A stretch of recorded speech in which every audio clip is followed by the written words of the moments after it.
الله من شرور أنفسنا ومن سيئات أعمالنا من يهده الله فلا مضل له ومن يضلله فلا هادي له وأشهد أن لا إله إلا الله وحده لا شريك له وأشهد أن محمدا عبده ورسوله يا أيها الذين آمنوا اتقوا الله حق تقاته ولا تموتن إلا وأنتم مسلمون يا أيها الناس اتقوا ربكم الذي خلقكم من نفس واحدة وخلق منها زوجها وبث منهما رجالا كثيرا ونساء فاتقوا الله الذي تساءلون به والأرحام إن الله كان عليكم رقيبا يا أيها الذين آمنوا اتقوا الله وقولوا قولا سديدا يصلح لكم أعمالكم ويغفر لكم ذنوبكم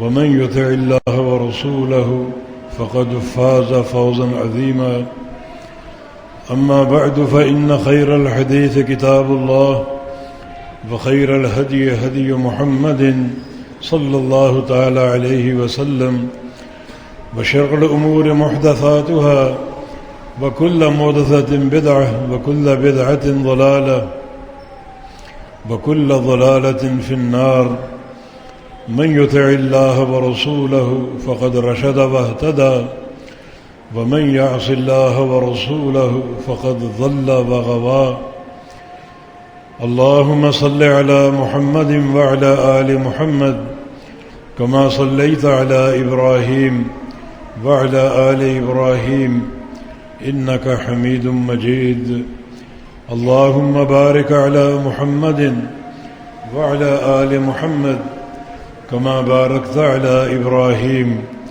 وعلى آل إبراهيم إنك حميد مجيد سبحانك لا علم لنا إلا ما علمتنا إنك أنت العليم الحكيم رب اشرح لي صدري ويسر لي أمري واحلل عقدة من لساني يفقه قولي أعوذ بالله من الشيطان الرجيم من همزه ونفخه ونفثه بسم الله الرحمن الرحيم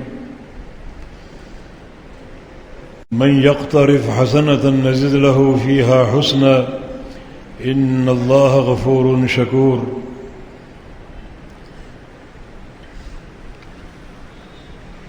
سورہ شورى کی اس آیت مبارکہ میں اللہ رب العزت نے نیکی کے تعلق سے ایک ضابطہ اور قانون کا ذکر کیا ہے من یقترف اے من یعمل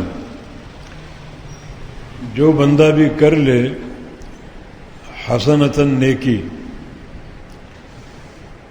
یہ حسنتاً قواعد کے اعتبار سے نکرہ ہے اس میں عموم ہے یعنی کوئی بھی نیکی چھوٹی ہو بڑی ہو اس کا تعلق عقیدے سے ہو عمل سے ہو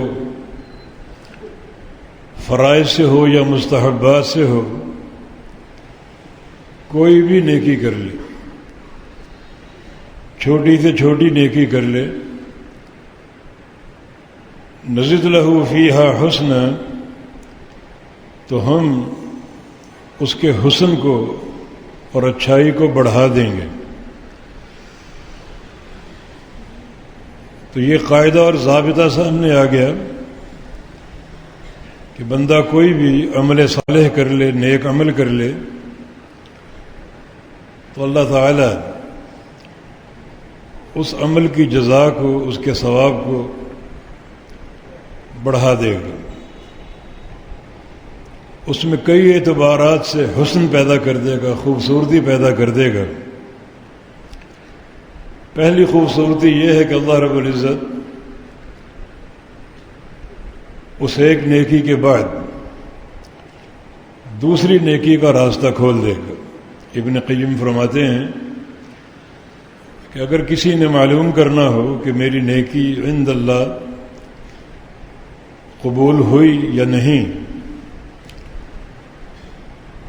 تو اس مشاہدے سے کر لے. اگر ایک نیکی کے بعد دوسری نیکی کی توفیق مل جائے تو مانا وہ نیکی قابل قبول ہے، اللہ کو پسند آ گئی، تبھی اللہ رب العزت نے دیگر نیکیوں کا راستہ کھول دیا. اور اگر نیکی انجام دینے کے بعد انسان برائی کی طرف آ جائے تو مانا وہ نیکی عند اللہ قابل قبول نہیں. جس کی ایک مثال رمضان یا حج سے دی جا سکتی ہے. ایک انسان اگر روزے رکھ لے، راتوں کا قیام کر لے اور ماہ صیام کا حق ادا کر لے، تلاوتیں بھی ہوں، صدقات بھی ہوں، اور رمضان گزرتے ہی وہ سابقہ روٹین پر آ جائے، وہی معصیتیں، وہی گناہ، تو مانا اس نے اپنے اس ماہ صیام کو ضائع کر دیا. اور اگر رمضان گزرنے کے بعد اس میں تحسن آتا ہے، مزید اس کی نیکیاں بڑھ جاتی ہیں اور نیکیوں کے راستے کھل جاتے ہیں، یہ اس کی قبولیت کی دلیل ہے. بہت سے لوگ حج کرنے جاتے ہیں اور حج کر کے لوٹتے ہیں تو پھر اپنی پرانی روٹین پر آ جاتے ہیں، گناہ ہوتے ہیں اور معصیتیں ہوتی ہیں، تو مانا اس نے اپنا حج برباد کر لیا. اور جو بندہ حج کرنے کے بعد اچھا ہو جائے، اگر پہلے اچھا تھا تو پھر بہت اچھا ہو جائے، اور اگر پہلے بہت اچھا تھا تو پھر سب سے اچھا ہو جائے، یہ تحسن کہلاتا ہے. تو یہ قبولیت کی علامت ہے. تو ہر نیکی کا یہ پہلا حسن ہے اور خوبصورتی ہے کہ اللہ رب العزت ایک نیکی کے بعد دوسری نیکی کی توفیق دیتا ہے اور راستے کھول دیتا ہے. نبی علیہ السلام کی ایک حدیث ہے، اذا اراد اللہ بعبد خیرا استعملہ. اللہ تعالیٰ جب کسی بندے کے ساتھ خیر کا فیصلہ فرماتا ہے اور خیر کا ارادہ کر لیتا ہے تو اللہ تعالیٰ اس کو استعمال کرتا ہے. صحابہ نے پوچھا وما یستعملہ یا رسول اللہ، یا رسول اللہ صلی اللہ علیہ وسلم استعمال کرنے کا معنی کیا ہے؟ تو رسول اللہ صلی اللہ علیہ وسلم نے ارشاد فرمایا یوفقہ لعمل صالح ثم یقبضہ علیہ، کہ اللہ تعالیٰ اس کے لیے نیکیوں کے راستے کھول دیتے اور وہ نیکیاں کرتا جاتا ہے اور اس کی روح قبض ہوتی ہے نیکیاں کرتے ہوئے، ایک نیکی پھر دوسری نیکی پھر تیسری نیکی. اور اللہ رب العزت اعمال صالحہ کی انجام دہی کے دوران اس کی روح قبض کرنے کا حکم دے دیتا ہے، تو وہ نیکیاں کرتے کرتے اللہ تعالیٰ سے جا ملتا ہے. یہ حسن یہاں ختم نہیں ہوتا، بلکہ نبی علیہ السلام کی حدیث ہے المرء یبعث یوم القیامہ علی ما مات علیہ، کہ انسان قیامت کے دن اسی عمل پر اٹھایا جائے گا جو عمل کرتے کرتے فوت ہو گیا. اس کی روح جس عمل پر قبض ہوئی، پہلی بات تو یہ کہ اسی عمل میں وہ قیامت تک لکھا جائے گا. حج کرتے کرتے فوت ہو گیا تو قیامت تک وہ حاجی شمار ہوگا اور حج کا اجر اس کو ملتا رہے گا. اور جب قیامت کے دن اٹھے گا تو لبیک اللہم لبیک پکارتا ہوا اٹھے گا. جس کا ایک اور حوالہ شہادت کی موت ہے، یأتی شہید یوم القیامہ واوداجہ تشرب دما. شہید جو میدان معرکہ میں شہید ہوا، ایک تو قیامت تک اس کو اس معرکے کا اجر ملتا رہے گا، اور دوسرا جب وہ قیامت کے دن اٹھے گا تو اسی شہادت کے آثار اس کے اوپر ہوں گے، شاہرگ کٹی ہوگی اور خون ابل رہا ہوگا، اور اللون لون الدم والریح ریح المسک، رنگ خون کا ہوگا مگر خوشبو جنت کی کستوری کی ہوگی، جو پورے میدان محشر میں مہکے گی، اور لوگ پہچان جائیں گے یہ کوئی شہید ہے جس نے اللہ کی راہ میں جان قربان کی۔ تو یہ سارا نیک اعمال کا حسن ہے۔ اللہ رب العزت ایک نیکی کے انجام دہی کے بعد دوسری نیکی کا راستہ کھول دیتا ہے، اور دوسری کے بعد تیسری۔ یہ توفیق نیکی کا سب سے بڑا حسن ہے۔ پھر نیکیاں کھلتی جاتی ہیں اور انسان انہیں انجام دیتا رہتا ہے، اور نیکیاں کرتے کرتے رب تعالیٰ سے جا ملتا ہے۔ اسی نیکی میں قیامت تک کاؤنٹ ہوگا، اور وہی نیکی کرتے کرتے اٹھے گا۔ نزد لہ فیہا حسنا، جو بندہ نیکیاں کرتا ہے ہم اس کے حسن کو بڑھا دیتے ہیں اور اس میں اضافہ کر دیتے ہیں۔ حسن کی ایک شکل اور بھی ہے، اور وہ ہے اسے دیکھ کر کسی اور بندے کو نیکی کی توفیق مل گئی۔ یہ بھی عظیم الشان توفیق ہے، اور یہ اس بندے کے لیے صدقہ جاریہ بن جاتی ہے جسے دیکھ کر کسی شخص نے وہ عمل اپنا لیا اور وہ عمل کرنا شروع کر دیا،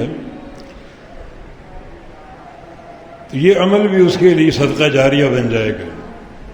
اب عمل کرنے والا دوسرا بندہ عمل کرے گا اور اس کو اس کا اجر ملے گا، اتنا ہی ثواب اس شخص کو بھی ملے گا جس کو دیکھ کر وہ عمل کیا گیا۔ نبی علیہ السلام کے سامنے ایک شخص آیا، پراگندہ حال، اور بہت ہی فقر اور غربت اس کے چہرے پر نمایاں تھی۔ لگتا تھا کئی دن سے کھانا نصیب نہیں ہوا۔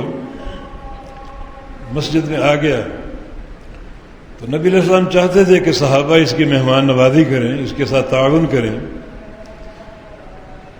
مگر کسی صحابی کو شاید اس کی کیفیت کا اندازہ نہ ہو سکا، ورنہ صحابہ تو ان خیرات میں سابقین تھے، سبقت لے جانے والے، ایک دوسرے سے آگے بڑھ جانے والے۔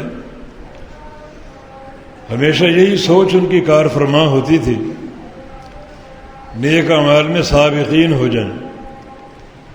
تو نبی علیہ السلام کے چہرے پر ناگواری آئی، تب ایک صحابی کو محسوس ہوا کہ یہ وجہ اس ناگواری کی ہو سکتی، سیدھا اپنے گھر گیا، جو میسر تھا اس کو لا کر پیش کر دیے۔ اب اس کے دیکھا دیکھی باقی صحابی بھی اٹھتے گئے، اپنے گھروں سے لاتے گئے، کوئی کپڑے لا رہا ہے، کوئی درہم و دینار کی صورت میں نقدی لا رہا ہے، اور کوئی راشن لا رہا ہے، حتیٰ کہ 2 ڈھیر مسجد نبوی میں کھڑے ہو گئے۔ تب اللہ کے نبی صلی اللہ علیہ وسلم کا چہرہ خوشی سے دمک اٹھا، چمک اٹھا، اور آپ نے فرمایا کہ یہ سارا اجر جو ہے سب کو ملے گا، لیکن پہلا انسان جو گیا تھا اپنے گھر سے لے کر آیا، جس کو دیکھا دیکھی سب نے اس شخص کے ساتھ تعاون کیا، تو پہلا انسان ان سب کے اجر کا مستحق ہوگا۔ اللہ تعالیٰ ان کو بھی دے گا، اتنا ثواب اسے بھی دے گا۔ یہ بھی نیکی کا ایک حسن ہے۔ اگر نیکی آپ نے کی اور کسی نے دیکھ لیا اور اس کو اپنا لیا، بس شرط یہ کہ نیت میں دکھاوا نہ ہو بلکہ اخلاص ہو، اور اگر دکھاوے کی سوچ ہو تو صرف اس لیے ہو کہ لوگ بھی یہ کام کریں، مجھے دیکھ کر لوگ بھی یہ کام کریں، اس لیے نہ ہو کہ لوگ میری تعریفیں کریں، واہ واہ کریں، اور دنیا میں میری سخاوت کی دھوم مچ جائے، یہ نیت نہ ہو، اخلاص ہو، اور صرف اخلاص ہو، اس میں ریاکاری کی ملاوٹ تک نہ ہو۔ سنن نسائی کی حدیث ہے، نبی علیہ السلام سے پوچھا گیا، رجل غدا یلتمس الاجر والذکر فما له، ایک شخص جہاد کرتا ہے اور اس کی دو نیتیں ہیں، اللہ سے اجر کمانے کی نیت بھی ہے اور ریاکاری بھی، شہرت بھی چاہتا ہے، ناموری بھی چاہتا ہے، تو اسے کیا ملے گا؟ اس کی نیت مخلوط ہے، اجر کا خواہاں بھی ہے اور دنیا کی شہرت کی طلب اور حرص بھی ہے۔ فرمایا کہ لا شیء لہ، اسے کچھ نہیں ملے گا۔ ان اللہ لا يقبل من عمل الا ما كان خالصا لوجهه الا ما كان خالصا له وابتغي به وجهه، اللہ تعالیٰ صرف اس نیکی کو قبول کرتا ہے جو اللہ کے لیے خالص ہو اور جس میں اللہ کی رضا کی طلب ہو، بس۔ تو اگر کسی کو دکھانا مقصود ہو صرف اس نیت کے تحت کہ میرے دیکھا دیکھی لوگ بھی یہ نیکی کر جائیں اور یہ نیکی اپنا لیں، تو یقیناً پھر ان سب کا ثواب اس کو ملے گا۔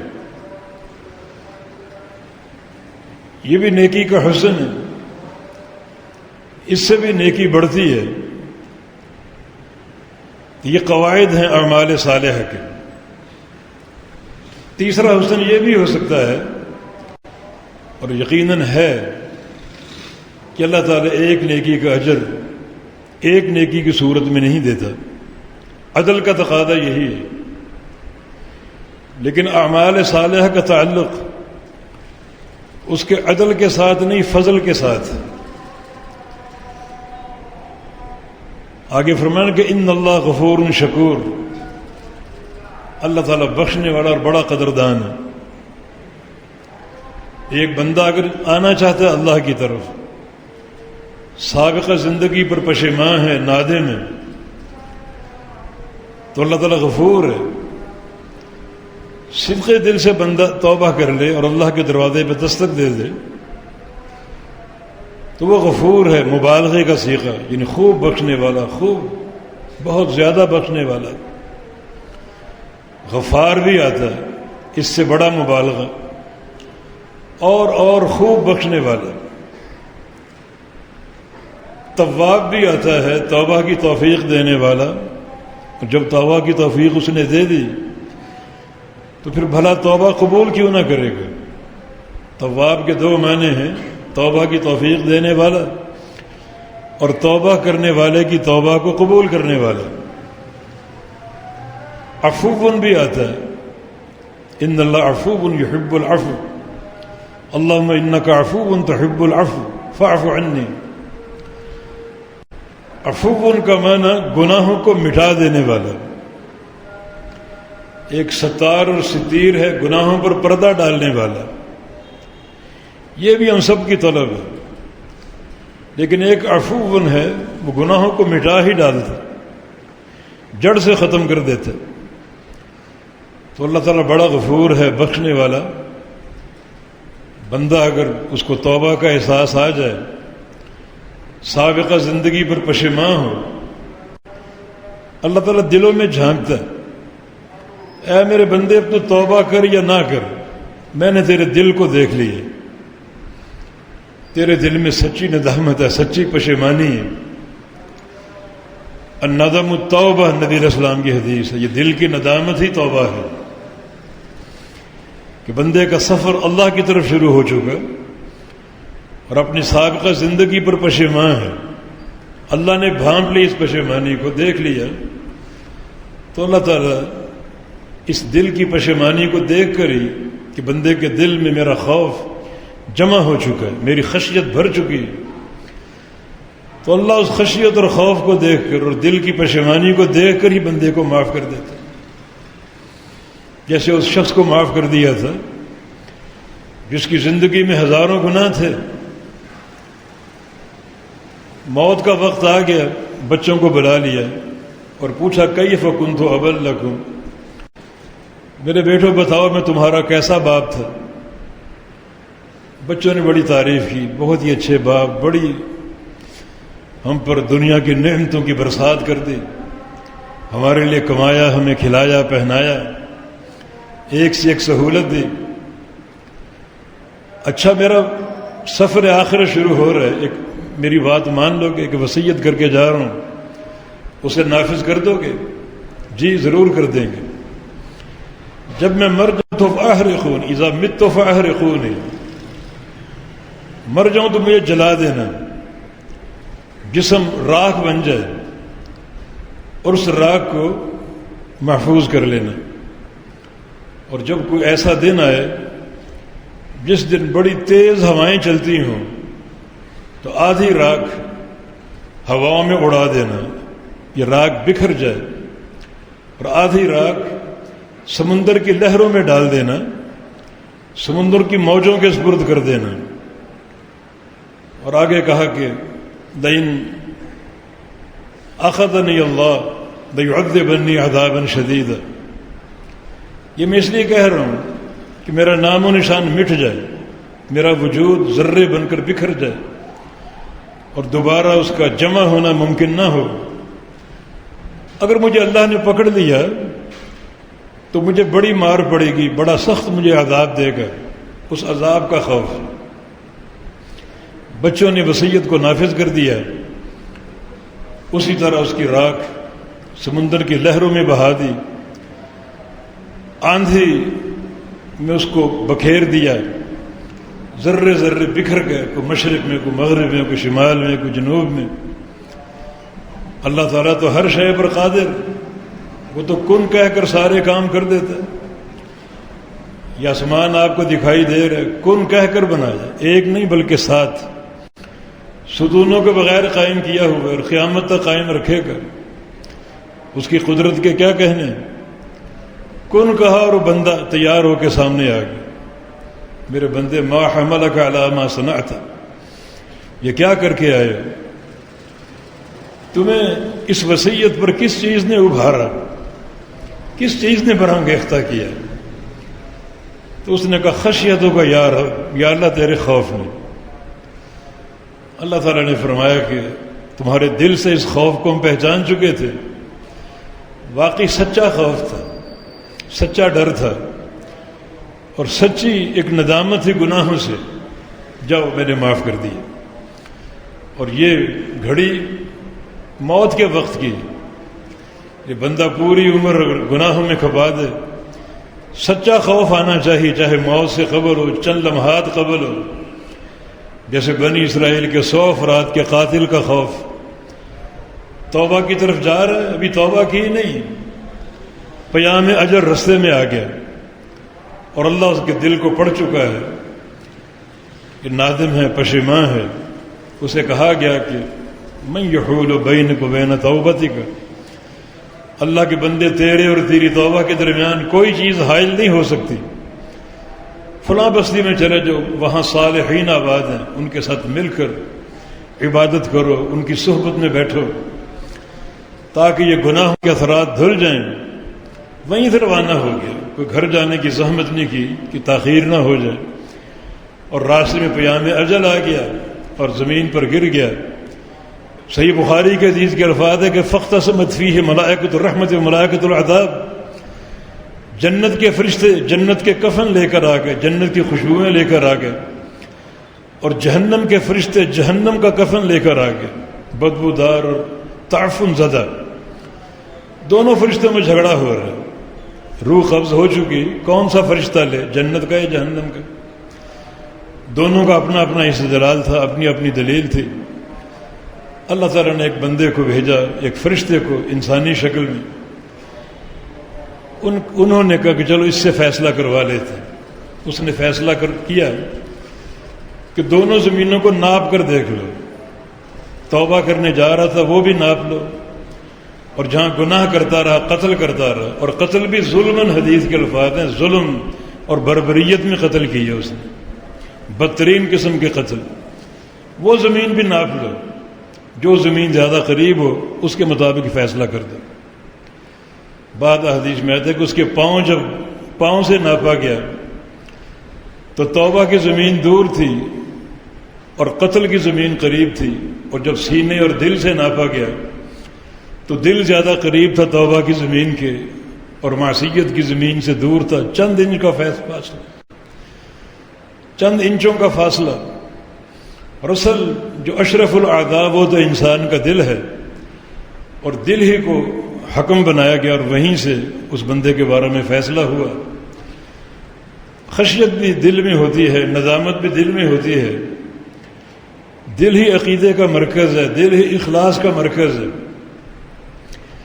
اس کی ہر حال میں اصلاح رکھو۔ یہ اصلاح اس کے کام آ گئی کہ دل سے نادم تھا، دل سے شرمندہ تھا، دل میں اس کی اللہ کی خشیت بھر چکی تھی، تو پاؤں کی بجائے دل سے فیصلہ کیا گیا اور دل سے ناپا گیا۔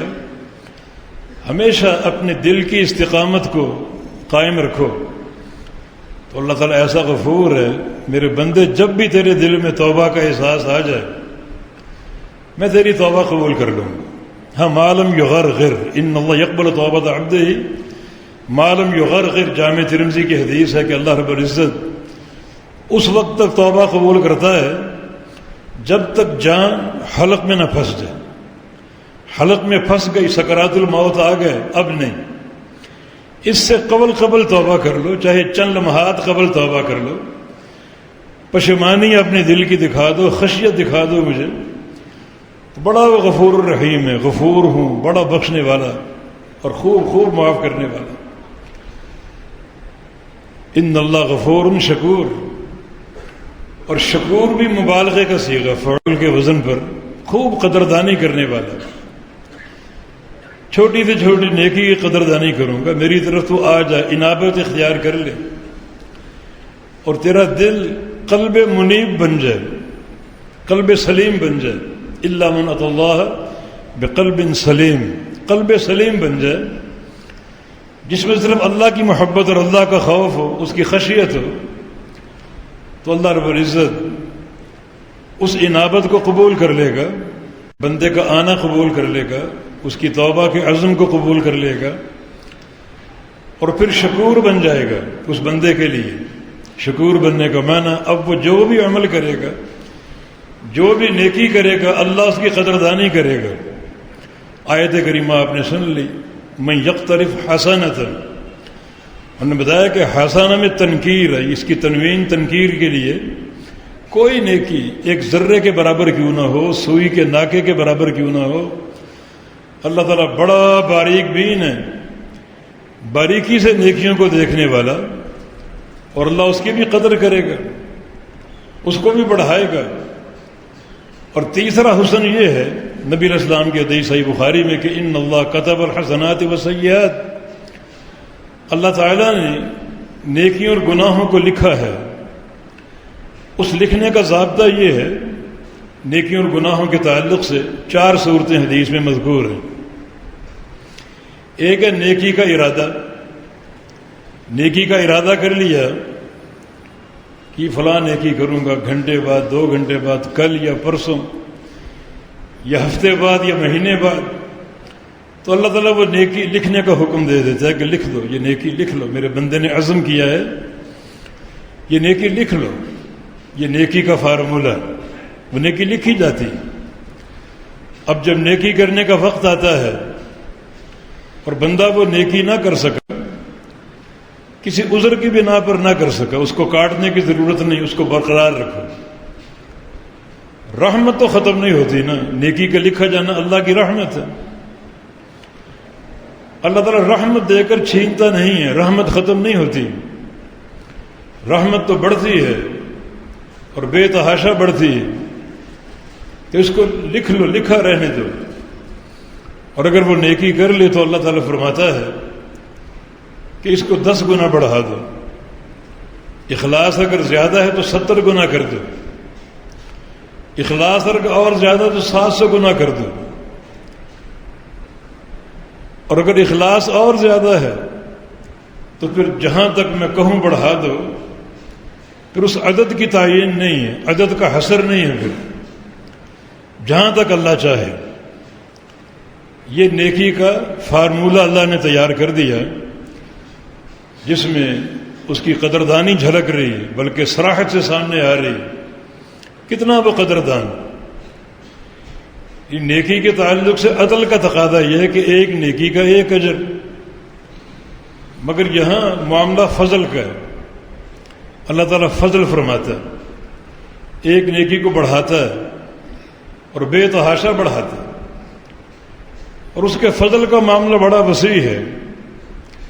بغیر نیکی کے بھی بندوں کو جنت کا داخلہ عطا فرما دیتا ہے. اتنا وہ غفور رحیم اور غفور شکور ہے، اس قدر قدردان ہے. قیامت کے دن بعض لوگ ایسے جنت میں داخل ہوں گے جو ابھی پیدا ہوں گے اور کوئی نیکی نہیں کی، کوئی عمل نہیں کیا. صحیح بخاری کی حدیث میں تفصیل وارد ہے. جہنم میں لوگ ڈالے جائیں گے اور جہنم حل بھی مزید کہے گی کہ اور بندوں کو بھیج، ابھی جگہ بہت باقی. اس جہنم کو بھرنے کا تیرا وعدہ ہے، جگہ باقی، اور بندے بھیج، اور بندے اللہ تعالیٰ بھیجے گا. جہنم پھر حل میں مزید کہے گی، حتیٰ کہ سارے جہنمی ختم ہو جائیں گے، جہنم میں داخل ہو چکے ہوں گے، اور جہنم حل میں مزید پکار رہی ہے، اور بھیج اور بھیج. تو یلقی اللہ فیہا قدمہ، اللہ اپنا قدم اس جہنم میں داخل کرے گا، اس سے وہ سکڑ جائے گی، اس میں تنگی آنا شروع ہوگی. تو جہنم قط کہے گی کہ بس بس بس بھر گئی میں. جنتی جنت میں داخل ہوں گے اور اللہ ان کو داخل کرے گا، اور جنت میں جگہ اب بھی باقی ہے، مزید جنتی جائیں گے پھر بھی باقی ہے، حتیٰ کہ سارے جنتی ختم ہو جائیں گے. اب جہنم کی طرح اللہ تعالیٰ جنت میں بھی قدم داخل کر دیتا، اس کے دامن کو بھی سکیڑ دیتا، تنگ کر دیتا، لیکن نہیں، رحمت سکڑتی نہیں ہے، رحمت بڑھتی ہے. یہ اس کی رحمت کا ضابطہ ہے. اللہ تعالیٰ سے جب بھی سوال کرو اس کی رحمت کا سوال کرو. برحمتک استغیث، اللہ کے پیغمبر کا فرمان، آپ کی دعا، یا حی یا قیوم برحمتک استغیث، رحمتک ارجو، تیری رحمت کا ایک یقین اور امید ہے. رحمت کا سوال کرو. ایک قطرہ بھی اگر مل گیا، ایک ذرہ بھی مل گیا، پھر وہ ختم نہیں ہوگا، چھینا نہیں جائے گا، بڑھ سکتا ہے، اس میں اضافہ ہو سکتا ہے، مگر وہ ختم نہیں ہوگا. جیسے یہ مثال واضح موجود ہے. اللہ تعالیٰ جنت میں قدم داخل نہیں کرے گا اس کو سکیڑنے کے لیے، تنگ کرنے کے لیے. رحمت کا دائرہ تنگ نہیں ہوتا، بڑھتا اور پھیلتا ہے. ینشئ اللہ لا خلقا آخر، اللہ اسی وقت ایک نئی مخلوق پیدا کر دے گا، نئے انسان پیدا کر دے گا. ابھی تک ایک نیکی نہیں کی، ایک سجدہ نہیں کیا، ایک نماز نہیں پڑھی.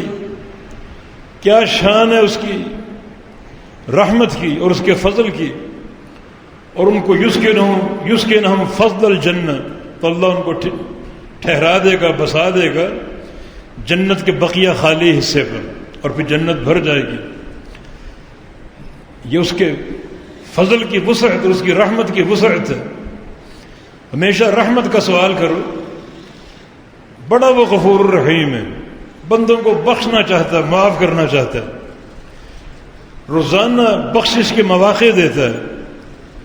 آدھی رات آتی ہے، تیسرا پہر باقی بچتا ہے، آسمان دنیا پر آ جاتا ہے. حل من مستغفر فاغفر لہ، ہے کوئی مجھ سے بخشش کا طالب، مجھ سے اپنے گناہ بخشوا لو، گناہ بخشوا لو، گناہ بخشوا لو، میں بخش دوں گا اور معاف کر دوں گا. رحمت کے مواقع بے تحاشا موجود ہیں. دن میں 5 موقع آتے ہیں، 5 نمازوں کے. نیکیاں شروع ہو جاتی ہیں. نماز پڑھنی ہے، ایک عزم اور ارادہ، لکھو اس بندے کے لیے ایک نیکی لکھ دو. نماز پڑھ لی تو 10 گنا، 70 گنا، 700 گنا، اور جہاں تک اللہ تعالیٰ چاہے. اذان سن کے مسجد میں آ چکا ہے، بیٹھا ہے. جب تک مسجد میں بیٹھا ہے نماز کے انتظار میں، فرشتے اس کے لیے 2 دعائیں کر رہے ہیں. اللہم اغفر لہ، اللہم ارحمہ، یا اللہ اس کو بخش دے، اس پر رحم فرما. اگر وہ 2 رکعات بھی پڑھتا ہے تو 2 رکعات اللہ تعالیٰ کے قرب کا باعث ہوتے ہیں. 2 رکعات میں 4 سجدے ہیں، اور ہر سجدہ بندے کے درجات میں بلندی کا باعث بنتا ہے. نبی علیہ السلام کی حدیث، لا يرد الدعاء بین الاذان والاقامہ، اقامت اور اذان کے درمیان بندہ جو دعا کرتا ہے وہ رد نہیں ہوتی، اللہ تعالیٰ وہ قبول کرتا ہے. بندہ دیکھتا ہے کچھ وقت باقی ہے، قرآن کھول کے بیٹھ جاتا ہے، تو قرآن کے ایک ایک حرف کا ثواب، ہر حرف کی ایک نیکی، اور ہر نیکی کم از کم 10 نیکیوں کے برابر. قرآن نہیں پڑھتا، اذکار کر رہا ہے، اذکار، سبحان اللہ بحمدہ سبحان اللہ العظیم، یہ اذکار کرتا جا رہا ہے، بے شمار اذکار ثابت ہیں۔ اللہ تعالیٰ کا فرمان کلمتان حبیبتان للرحمن خفیفتان علی اللسان ثقیلتان فی المیزان سبحان اللہ بحمدہ سبحان اللہ العظیم۔ میرا بندہ بیٹھے بیٹھے جو دو کلمات پڑھ رہا ہے، رحمان کو بڑے پیارے لگتے ہیں، وہ زبان پر ہلکے ہیں، چھوٹا سا عمل ہے، لیکن ثقیلتان فی المیزان، اللہ کے میزان میں بہت بھاری ہوگا۔ سبحان اللہ اور وبحمدہ، سبحان اللہ نفی کا کلمہ ہے اور بحمدہ اس بات کا کلمہ ہے۔ سبحان اللہ کا معنی اللہ ہر شریک سے پاک ہے، ہر عیب اور نقص سے پاک ہے، اور بحمدہ کا معنی اللہ تعالیٰ ہر حمد کا مستحق ہے، کیونکہ وہ سارے کمالات کا مستحق ہے، اس کے لیے حمد مطلق ہے، کیونکہ اس کے لیے کمال مطلق ہے، اس کی صفات اور اس کے ناموں میں اس کے کاموں میں کوئی نقص نہیں ہے، وہ حمد ہے۔ تو حمد میں اس بات ہے، توحید کا اس بات، اور سبحان میں نفی ہے شرک کی۔ جب قیامت قائم ہوگی اللہ تعالیٰ فرمائے گا جو میرے بندے کے اندر شرک کی نفرت تھی پوری قوت کے ساتھ اس کو بھی تولو، اور جو توحید کی محبت تھی پوری قوت کے ساتھ اس کو بھی تولو۔ سبحان کو بھی تولا جائے گا، وبحمدہ کو بھی تولا جائے گا، اور بڑا وزن برآمد ہوگا، بڑا وزن ثابت ہوگا۔ کتنا وزن؟ صحیح مسلم کے ایک حدیث کے الفاظ ہیں کہ سبحان اللہ نصف المیزان والحمد للہ تملأہ، کہ سبحان اللہ آدھے میزان کو بھر دے گا اور الحمدللہ پورے میزان کو بھر دے گا۔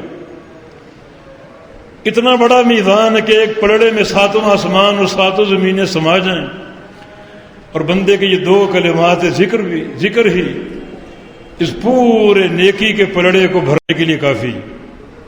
ابھی جماعت کھڑی نہیں ہوئی، جو اصل جس کے لیے تیار ہو کر آئے ہو، وضو کر کے آئے ہو، گھر چھوڑ کر آئے ہو، بیٹھے ہو مسجد میں، اللہ کا ذکر بھی ہو رہی ہے، قرآن کی تلاوت ہو رہی ہے، نفل پڑھے جا رہے ہیں، اصل کام تو باقی ہے ابھی، نماز کی اقامت جس میں آپ نے شامل ہونا ہے، مگر اقامت نماز سے قبل ہی آپ نے بے تحاشا نیکیاں سمیٹ لی، بے تحاشا خزانے جمع کر لیے، لا حول ولا قوت الا باللہ، کنز من کنوز الجنہ، جنت کا خزانہ ہے یہ۔ ایک دفعہ پڑھو گے اللہ تعالیٰ خزانے آپ کے لیے جنت میں ڈال دے گا، پڑھتے جاؤ، خزانے بڑھتے جائیں گے، کمی نہیں، وہاں کوئی کمی نہیں، پوری کائنات کو خزانوں کے خزانے دے دے، حکومتوں کی حکومتیں دے دے، اتنی کمی بھی واقع نہیں ہوگی کہ سوئی ایک سمندر میں ڈبو کر نکال لو، کتنا پانی کم ہوگا، اتنے اس کے خزانے ہیں، رحمت سے بھرپور۔ یہ بھی اعمال صالحہ کا حسن ہے کہ ایک نیکی کا عزم کیا تو نیکی لکھ دی گئی، نیکی وہ کر لی تو 70 گنا 700 گنا، اور جہاں تک اللہ چاہے۔ اور گناہ کا فارمولہ یہ، گناہ کا ارادہ کر لیا، گھنٹے 2 گھنٹے بعد، کل یا پرسوں، ہفتے بعد فلاں گناہ کروں گا، اللہ فرماتا ہے کہ لا تکتبوا لہ، یہ گناہ میرے بندے پر مت لکھو، اس کو کرنے تو دو، دیکھ تو لو، انتظار تو کر لو۔ وقت آ گیا، بندے نے وہ گناہ نہیں کیا تو اللہ فرماتا ہے نیکی لکھو ایک، اس نے گناہ کا ارادہ کیا لیکن گناہ نہیں کیا، ہماری خشیت اس کے دل میں آ گئی، نیکی لکھو۔ اور گناہ کر لیا تو اس کا ضابطہ نیکیوں والا نہیں ہے کہ 700 لکھو، ایک ہی لکھو، بلکہ لکھو نہ ابھی۔ ایک حدیث کے الفاظ اور جامع صحیح میں صحیح سند کے ساتھ وہ ثابت ہے، جب بندہ گناہ کرتا ہے تو اللہ تعالی ملائکہ کو منع کرتا ہے کہ 6 گھڑیاں انتظار کرو، شاید میرا بندہ توبہ کر لے، اس کے نامہ اعمال کو سیاہ نہ کرو، انتظار کرو 6 گھڑیاں، 6 پہر، 6 دن رات میں 8 پہر ہوتے ہیں، 6 پہر انتظار کرو، اور اگر توبہ کر لے تو گناہ لکھنے کی ضرورت ہی نہیں ہے، اس کا نامہ اعمال سیاہ نہ ہو، اور اگر توبہ نہ کرے تو 1 گناہ لکھ لے۔ یہ اس کا فضل اور اس کے عدل کا معاملہ، کتنا وہ غفور بھی اور شکور بھی۔ بس معاملہ یہ کہ بندہ اپنی زندگی پر غور کر لے، سابقہ ایام پر غور کر لے، سابقہ لیل و نہار پر غور کر لے، اور اگر اللہ کی خشیت صحیح معنی میں آ جائے اور اپنے گناہوں کا احساس ہو جائے تو یہ خشیت اور گناہوں کا احساس ہی توبہ ہے، یہ ندامت ہی توبہ ہے۔ لیکن زبان سے توبہ اور استغفار کر لے اور کرتا رہے، پھر جو بھی عمل کرے گا اللہ تعالیٰ اس ضابطے کے ساتھ اس عمل میں برکتیں عطا فرمائے گا۔ من یقترف حسنۃ نزد لہ فیہا حسنا، جو بندہ کوئی بھی نیکی کرے، چھوٹی کرے بڑی کرے، ہم اس نیکی کو بڑھا دیں گے اور خوب بڑھائیں گے، خوب حسن پیدا کریں گے، خوبصورتی پیدا کریں گے، سنواریں گے کئی وجوہ سے۔ ان اللہ غفور شکور، بے شک اللہ تعالیٰ بڑا بخشنے والا اور بڑا قدردان۔ اللہ تعالیٰ ہم سے راضی ہو جائے، ہمارے گناہوں کو معاف فرما دے، اللہ ہمارے دلوں کو اپنی خشیت سے بھر دے، اللہ تعالیٰ توبۃ النصوح کی توفیق عطا فرما دے۔ جب وہ زندہ ہیں اللہ کی توحید کے ساتھ رہیں، یا اللہ اس وقت تک موت نہ آئے جب تک تو ہم سے راضی نہ ہو جائے، ہمارے اندر اپنی ملاقات کا شوق پیدا کر دے، اور قیامت کے دن ہم سب کو اپنے چہرے کا دیدار عطا فرما دینا۔ اقول قولی ھذا واستغفر اللہ لی ولکم، وآخر دعوانا ان الحمد للہ رب العالمین۔